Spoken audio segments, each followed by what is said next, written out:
Imaginez un instant que vous vivez une vie double. Une vie où votre véritable identité doit rester cachée, où chaque mot que vous prononcez, chaque sourire échangé avec vos voisins, chaque détail de votre existence publique est une couverture soigneusement élaborée.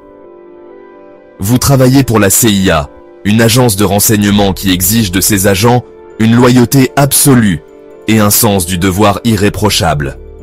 Votre travail consiste à déjouer des complots internationaux, à infiltrer des réseaux clandestins et à protéger votre pays dans l'ombre. Puis, un jour, tout s'effondre. Votre identité secrète est révélée, non pas par un ennemi, mais par votre propre gouvernement. Voici l'incroyable histoire, 100% vraie, de Valérie Plame. Une espionne dont la vie a basculé à cause d'un scandale politique majeur qui a secoué les États-Unis au début des années 2000. Valérie Elise Plame Wilson, de son nom complet, voit le jour le 13 août 1963 à Anchorage, en Alaska. Dès son enfance, Valérie baigne dans une atmosphère où la discipline et le sens du devoir sont omniprésents. Son père, un vétéran de l'armée de l'air américaine, lui inculque des valeurs de rigueur et de service à la nation.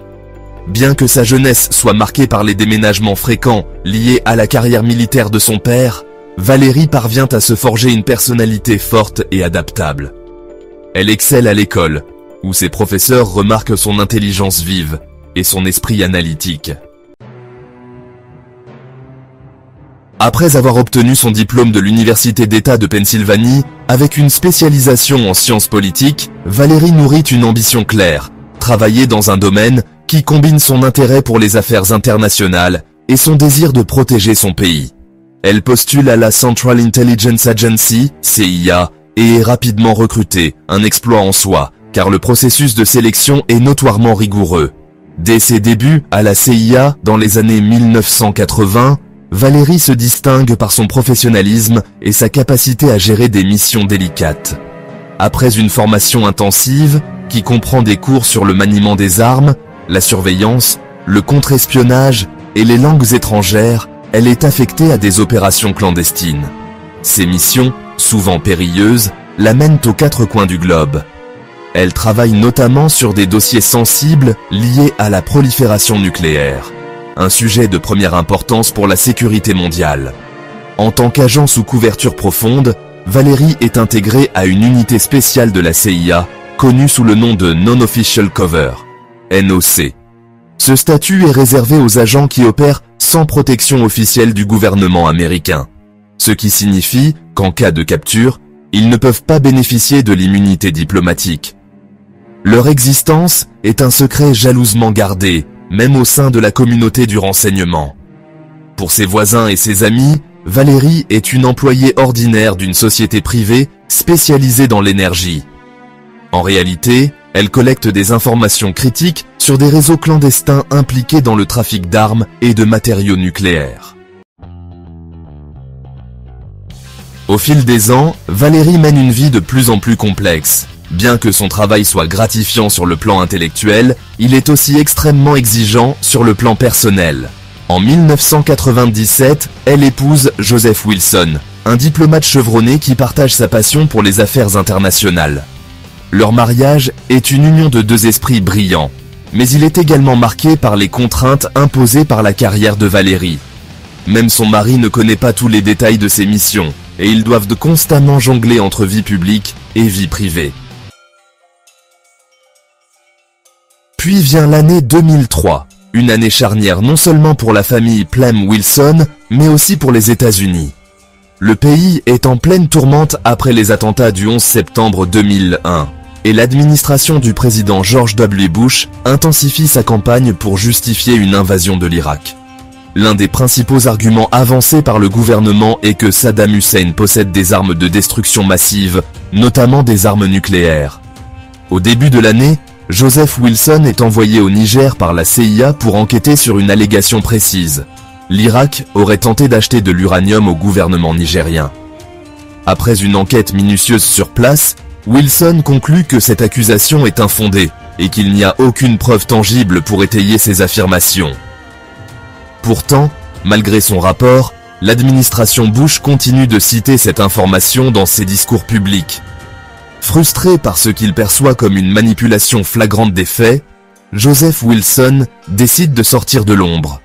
En juillet 2003, il publie une tribune retentissante dans le New York Times intitulée « What I Didn't Find in Africa ». Dans cet article, il accuse ouvertement le gouvernement de mentir pour justifier la guerre en Irak. Ce geste courageux, mais risqué, attire immédiatement l'attention des médias et de la classe politique. Quelques jours après la publication de cet article, un événement inattendu se produit. Le journaliste conservateur Robert Novak révèle dans une de ses chroniques que Valérie Plame est un agent secret de la CIA. Cette révélation, qui semble anodine pour le grand public, a des conséquences catastrophiques. D'une part, elle met fin à la carrière de Valérie en tant qu'agent clandestin, car sa couverture est irrémédiablement compromise. Mais plus grave encore, elle met en danger sa vie et celle de ses contacts à travers le monde. Pour Valérie, cette trahison est un choc absolu. Toute sa vie professionnelle repose sur le secret, et ce secret vient d'être brisé, non par un ennemi étranger, mais par des forces internes à son propre pays. Les médias s'emparent de l'affaire, qui devient rapidement un scandale national connu sous le nom de Plamegate.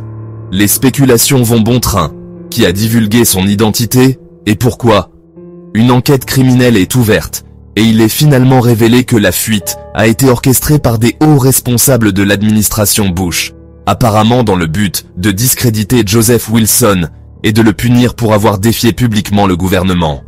En 2007, Louis Scooter Libby, le chef de cabinet du vice-président Dick Cheney, est reconnu coupable de parjure et d'obstruction à la justice dans le cadre de cette affaire.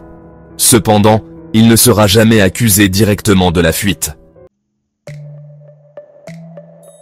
Pendant ce temps, Valérie et Joseph tentent de reconstruire leur vie. Elle écrit un livre, Fair Game, My Life as a Spy, My Betrayal by the White House, où elle détaille son parcours, l'impact de la fuite sur sa vie et les défis qu'elle a dû surmonter. Ce récit poignant inspire le film Fair Game en 2010, qui retrace avec intensité cette période tumultueuse. Aujourd'hui encore, l'histoire de Valérie Plame demeure une leçon intemporelle sur le courage, la résilience et le prix parfois exorbitant du service à la nation.